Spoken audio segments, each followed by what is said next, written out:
আপনার কথায় যেটা বুঝলাম সেটা হচ্ছে আপনি এক ধরনের প্রশ্ন ডিটেক্ট করতে চান যে রাজনীতি পেশা কিনা টাইপ অফ, কারণ চাকরি তো একটা পেশা। পেশা একটা মানে আমি জাস্ট একটা বললাম যে পেশা মানে শাব্দিক জায়গা থেকে যে চাকরি এটা, তো রাজনীতিটা কি আসলে?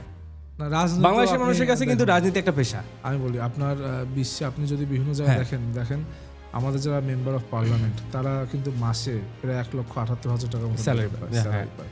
সুতরাং এটা তাদের পেশা বলে কিন্তু তারা পাচ্ছে। সুতরাং রাজনীতি কিন্তু আপনি যদি শাব্দিক অর্থে বলেন এক ধরনের পেশাই।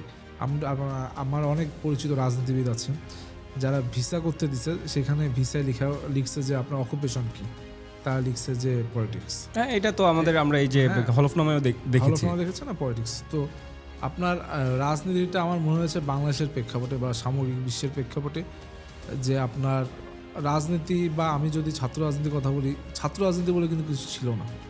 ছাত্র আন্দোলন থেকে ছাত্র রাজনীতি যেটা আমরা বলি স্টুডেন্টস মুভমেন্ট থেকে। তো আমার মনে হয়েছে এই রাজনীতিটা হলো একটি মুভমেন্ট, এক ধরনের মুভমেন্ট হলো পলিটিক্স, যেখান থেকে পলিটিক্সের উৎপত্তি হয়েছে এবং এর পরবর্তীতে পলিটিক্সের উপরই মানুষ নির্ভর হয়ে পড়েছে।